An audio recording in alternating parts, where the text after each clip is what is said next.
welcome back to another episode of Cow Corner.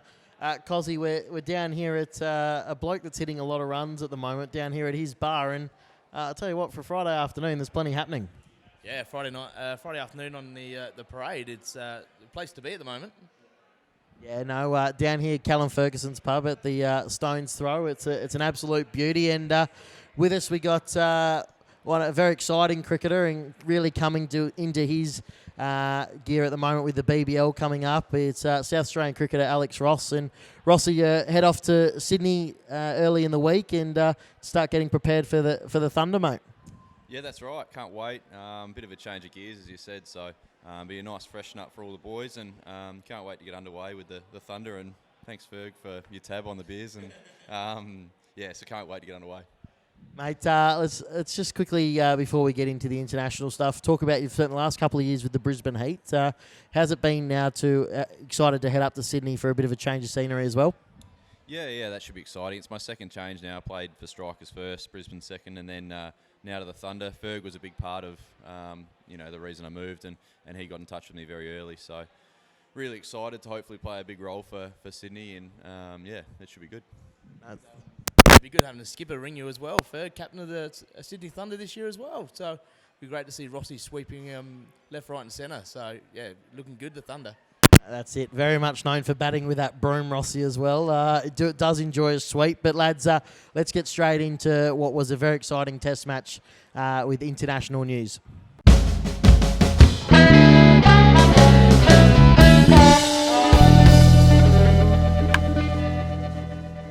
All right, lads, it was a massive game at the Adelaide Oval, and to be fair, the boys have done it pretty easy in the end. But because we spoke about it, we did last week's show from the members area out in the Village Green there, an area where I think all three of us spent quite a bit of time over the test. But the atmosphere the first couple of days there was phenomenal, wasn't it? Yeah, it was fantastic. You know, it doesn't matter who we play. Adelaide Oval Test match is it's a big party, and it lived up to it, didn't it? In the end. Australia dominated from ball one. Rossi, I'll just go back to the Village Green for a second. Have you got a favourite tent out the back there? Oh, that's a good question. I spent a fair bit of time at the Butter Chicken tent beyond India there. We're the sponsors. Anyway, here's some money there. But just anywhere in the middle there. It's so good to mix with people. It seems like everyone from Adelaide ends up coming back, so you get to see a lot of old friends and things like that. So absolutely loved it out the back there. I didn't see a heap of the cricket, so you can run through the stats and it'll catch me up on it. No, it's absolutely brilliant as well. The Pim's got a big go for mine and yourself as well, Cos. There's a few jugs going around there, but so hopefully we can get them on as a sponsor as well. But Davey Warner to 9.5 he averaged in the Ashes series, and I think he averaged 479 or something against Pakistan in the series. To watch him hit 335, not out, now the second highest score in Australian history, was pretty phenomenal batting innings from himself.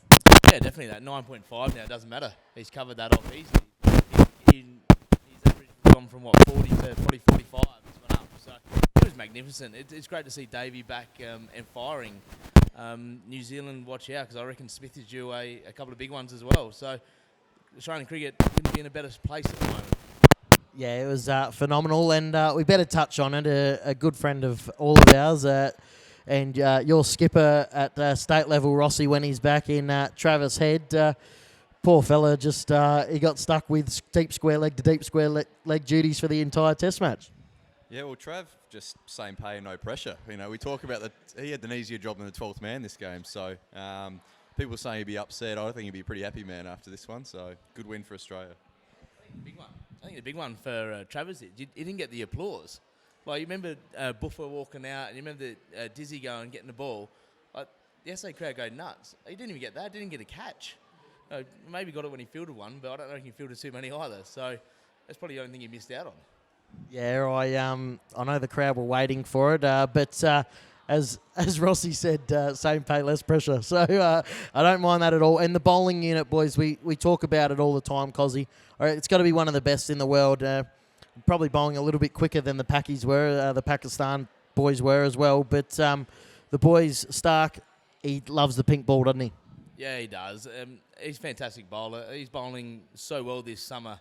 Hopefully him, Pat Cummins and Josh Hazlewood don't break down but I'd love to see Pato in that team somehow, just to really top it off. But them three are fantastic. They're a magnificent trio. So.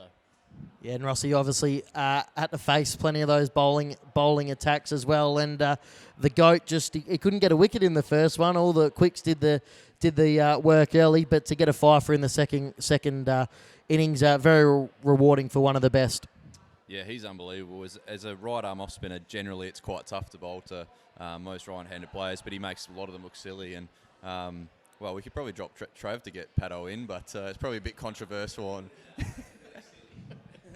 No, we want Travis to stay in for as long as possible, so we can keep rolling. That's for sure. But no, lads, we now head to Perth as well to take on New Zealand. Hopefully, the Pakistanis did their best, but hopefully a bit more of a challenging series for the boys, and we can get a few 5-day tests that are an even battle. But a day-night test at Optus Stadium, Cozzy, the boys they played an Aussie A game up there against Pakistan, but they'll be looking forward to playing there.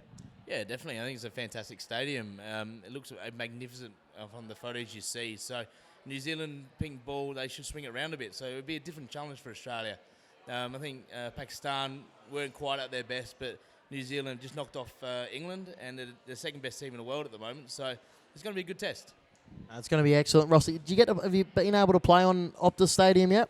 Yeah, played there a couple of times. It is very fast. They try to keep that natural whacker wicket, but it's probably not quite settled yet. So there's still that little bit of variable bounce. So you saw that in the test last year. It can get quite nasty for the batters. So we'll see what happens under lights, and it'll be quite an exciting game. It's a brilliant stadium. Unbelievable. Yeah, it's going to be fantastic. So hopefully we can get a nice big crowd there. The crowd's certainly building from Test 1 to Test 2. So hopefully we can do it again over in Perth and get an absolute cracker game against New Zealand. But boys, let's get straight into the first class wrap up, and let's talk about the Redbacks.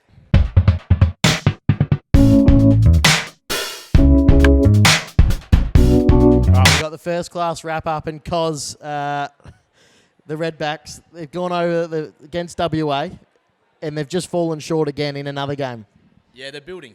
We've said it's been frustrating the last 3 weeks. We've said they're building, and they got so close this game. I think I looked when Callum and Tom were in, and they were flying, and I thought, this is it, we've got it. But yeah, unfortunately, WA were just too good in the day. They were fantastic, and Rossi being around the group as well. Obviously, the stats are. I see that every loss now. The tweets are going out there in the how many days since the last win. How frustrating is it for the boys being around to be so close, but just can't get that win at the moment? Yeah, absolutely, and they're putting everything out there to try and win. In that game, if you maybe had a different season, it would just see an easy draw, and you probably just draw it. But the boys are so desperate for a win that you want to chase it all the way to the end. So. It's pretty frustrating, and they're trying their very best, and it'll be an interesting next team that's just come out the last couple of days. So a couple of new debutants. Yeah, got some good young talent coming through as well, and they can't forget about yourself, mate. You can't be far away. But let's talk about the man's pub we're in at the moment, or bar, I should say. Callum Ferguson. He has been phenomenal this season in terms of run scoring. Multiple 100 after 100. Must be awesome to watch him. Yeah, the fact he didn't start in the team probably gave him that real hunger to go and score some big runs. And he's a class player, and class comes to the top, doesn't it? It's not exactly the saying, but he's a gun. He'll keep scoring runs, and hopefully keeps doing it to Sydney Thunder too. Yeah, absolutely. The Thunder, they'll be hot favourites, I reckon. Or behind the Heat have De Villiers as well now. But they're a good quality outfit, so they're going to go well. Because obviously you played a lot of cricket with Fergo over the years, and Tommy Cooper as well, who's been a contributor to those innings. Fantastic to see the two older heads of the team leading the way. Yeah, definitely. You always want your senior players to make runs and try and teach the young kids coming through. So hopefully the young kids are learning from Callum and Tom. And hopefully they can pick up on how good they are and how they make their runs. It'd be a real shame if they didn't take any notice. So, and Ferg's a fantastic cricketer. Everyone should be able to learn something off him. The same with Tom. But yeah, it'd be disappointing to see these two doing all the work for the rest of the year. They're doing so much at the moment that the young kids need to step up and just help them out a little bit. It's just that's the only disappointing part at the moment. The two old blokes are doing a lot of work. Absolutely, and because obviously, Rossi, your loyalties lie elsewhere, but the women's strikers in the WBBL, they got the semi-final tomorrow, Saturday, playing against the Scorchers up in Brisbane at Allen Border Fields, and then if they win that, they go through to the final on Sunday. Very exciting time for the girls, and it's going to be exciting to hopefully see them go all the way. Yeah, definitely. I think the Scorchers are a very good team. Obviously, Meg Lanning leads them, but Megan Schutz had the wood over her the last couple of games. So hopefully that can continue, and Sophie Devine can make a big 100 and win a final. Yeah, they've gone 1-1 as well in the series, Cos. So you're all over it there, mate. But hopefully the girls go well. We can see them go all the way and get a win. But no, it's going to be very exciting for them, and hopefully they can bring that back to Adelaide as well. But before we get into that, we've got the grade, usually where we've got the grade roundup, where we're talking all things grade cricket. We're going to have a quick chat to Rossi and talk about his career. Welcome back to Cow Corner, and as we said, we've got very special guest Alex Ross with us. Rossi, just talk us through about your career to date. Now, very interesting, just said born in Melbourne, moved to New Zealand, lived there for 9 years, back over to the ACT, found your way to SA. What was that like moving around and then growing up in New Zealand? Is that where you got your hands first on a cricket ball there? Yeah, pretty much. I mean, I always played the whole way through. Dad was I think he might have even invented Kanga cricket, which was before Milo cricket. I'm not sure about the timeline there, but so followed him around. He was a coach, so I was always around cricket, and it was, well, I assumed it was always going to be in my future, and it was awesome being around he coached New Zealand for a couple of tours, so to, bat against Dan Vittori when he was doing some skill work, or, Shane Bond, who's at the Thunder, to face him or whatever was pretty special when you're a kid growing up. Yeah, and then you made your way to South Australia. How did all that come about, and end up at the Kensington Cricket Club? Was that just luck of the draw, pick them, or how'd you get there? No, I went around to a couple of different clubs. Probably the most running was Sturt, East Torrens and Kenzie. I went out there one day and Tom Brinsley was smacking 100 against Uni and had a lap around the oval with Jake Brown and Johnny Palmer, who was the coach at the time. Got on both really well with both of them, who are great fellas, and most people around grade cricket would know both. And from there it was, no doubt really, straight into Kenzie and played straight out of school from St Peters. So how old were you when you got your first contract? Because I remember you were at Kenzie's and you smacked the 80 or 90 in the semi-final against us at Salisbury. That was the first time I really ran into you, and you smacked us everywhere. I think you were quite young, weren't you, when that rookie contract came through? Yeah, there's a pretty ordinary story around my first rookie contract. So I had a decent year, brought back half the season in grade cricket, went over to England on the MCC contract with the young cricketers over there, with Ben Dougal. He was on contract and I was off I hadn't had one before. He got a call. We're both living in the same dorm room. Anyway, so he got a call from Jamie Cox, was the in charge at that stage. He said, "Look, Ben, sorry, you're not contracted for next year." And anyway, oh shit, sorry, mate, you're not. All good. And then look, we'll go have a beer or whatever and have a chat about it or whatever. And anyway, 2 minutes later, my phone came up and Jamie Cox went, "Oh, well, don't know what this is about." And Anthony said, "Oh, Rossi, congratulations, we're gonna contract you." And I turned to Dukes and he was head in his hands. So it wasn't the happiest of moments right at that time, but he's a good man. And yeah, so that was about it really, just straight out of grade cricket. And the rest is history. A few years of rookie contracts and lucky enough to play a lot of the one days in those first few years. And then to break into Shield cricket, Cosy actually gave me my cap, which he might remember, which was great. And you got, yeah, yeah. It must have been exciting to get to see the young boys come in as a leader of the team, and see an exciting talent like Rossi come in as well. Yeah, definitely. Rossi was a fantastic talent. It still is, obviously. But yeah, it was really exciting to have the young kids come through. It gives the older blokes a bit more energy.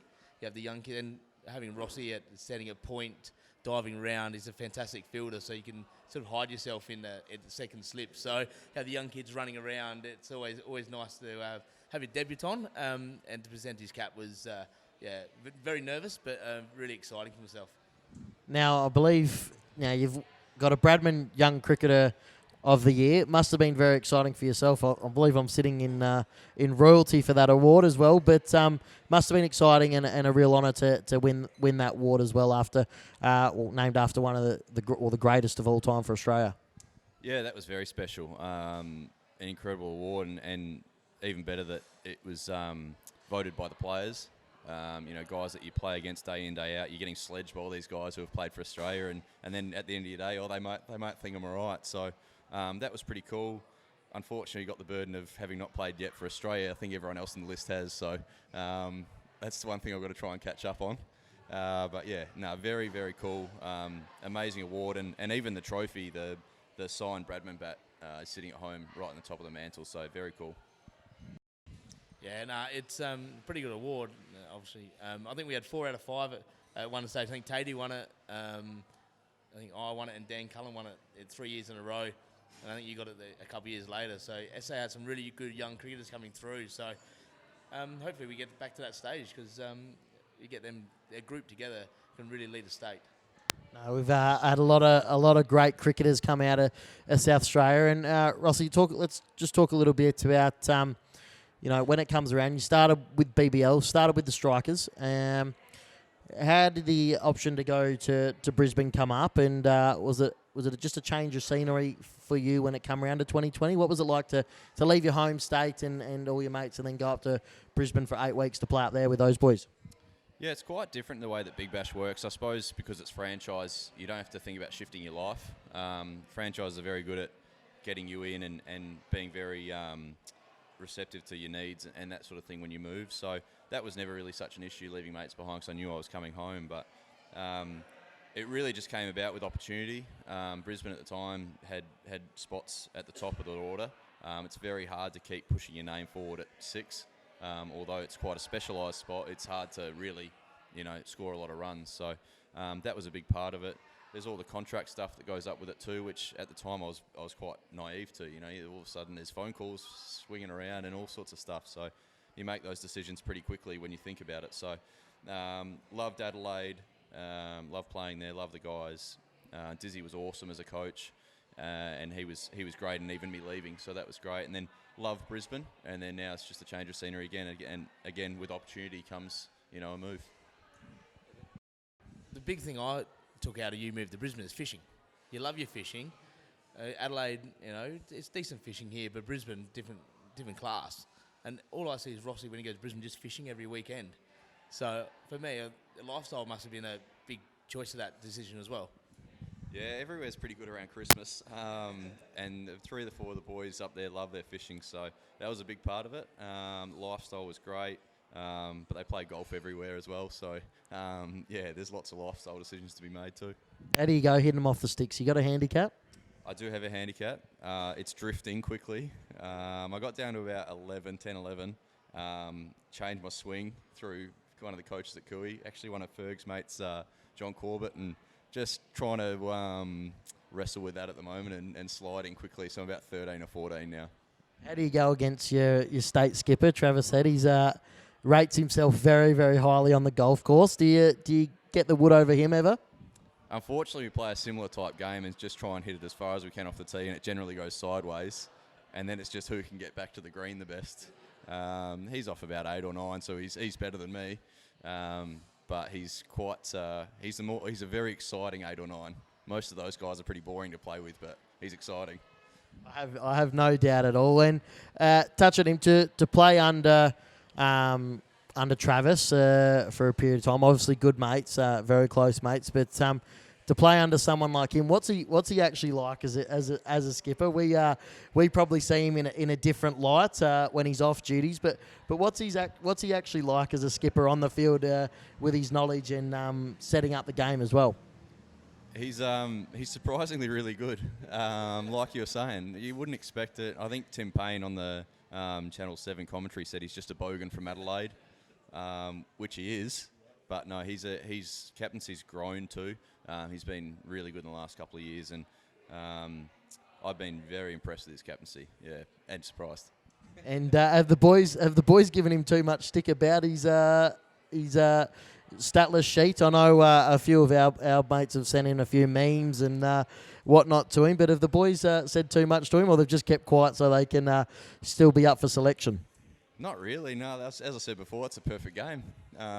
Didn't do anything wrong, and it's going to be hard to drop him for the next game, and so he'll be there, which is a great result. So we're all extremely excited to see him playing, and when you have your mates, not only your cricket mates, but a close friend, it's awesome to see him playing at that level, because you know, personally you don't feel that far away, and then other times you're watching and going, this is really cool. One of my friends doing something he wants to do.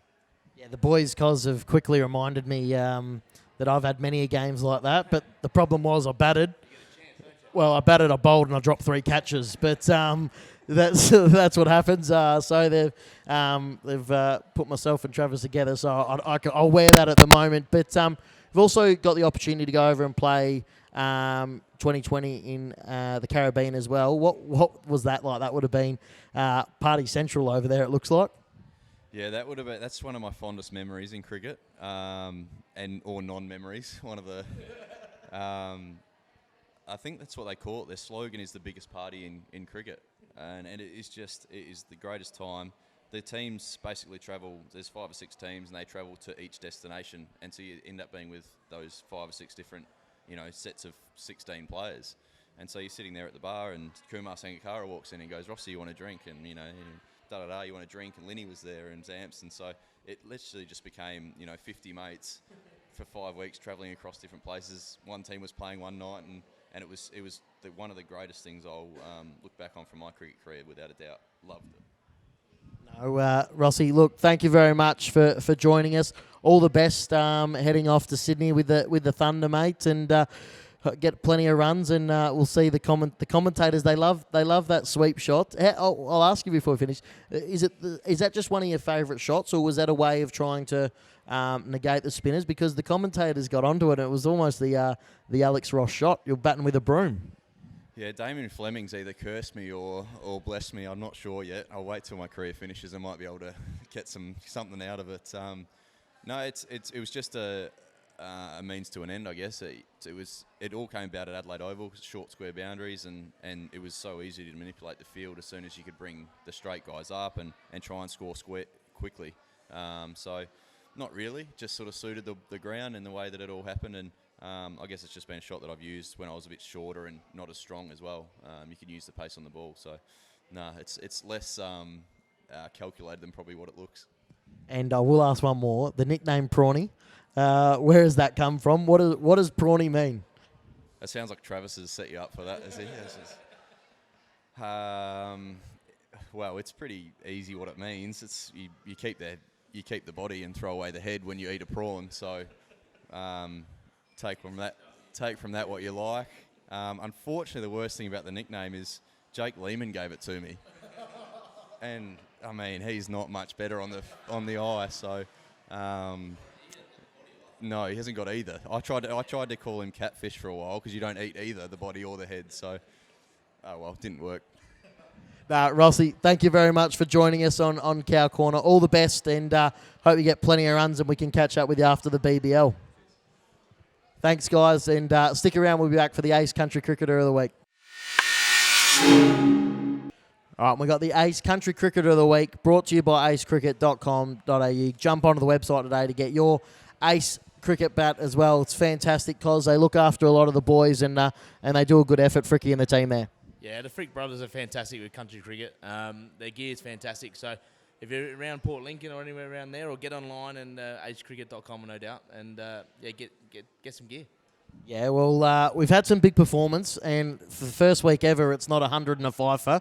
But Tommy Davey from Port Neal, he's led his side to a 9-run win, 171 not off 140 balls, and 2 for 23 with the ball. Fair day at the office. That's pretty much 100 and a fifer, isn't it, really? Yeah, fantastic effort to get you boys over the line. Yeah, fantastic effort. Well done. Hopefully they didn't play, surely the week off the test match. That was this week. Oh, come on. Surely give the lads a week off for the test match. What league's that? Oh, it's up the coast anywhere, somewhere up there. I can't remember. On the peninsula. Mate, Barossa, first time ever we've had the weekend off. But Rossi, a big score, and the country cricket boys, it's they love playing their cricket. It's good to see them getting some big scores as well. Yeah, he didn't waste any time with his batting or bowling by the looks of things. He wanted the game over, so well done, Tom, and well deserved. Village Green, didn't he? Wanted to get to Test match, getting the Village Green. Pimston. Yeah, well, $38 a jug. They were beautiful. But, boys, thank you both very much for joining us on another week. And, Cos, you've got the KOTNmedia tees on. They're all new. Jump onto the website. You can buy one of those today. Rossi, we'll get one for you, mate. These are gonna be the hottest item in Adelaide, mate. So we'll get you one for up in Sydney. But until next week, we'll see you all then and enjoy your weekend's cricket.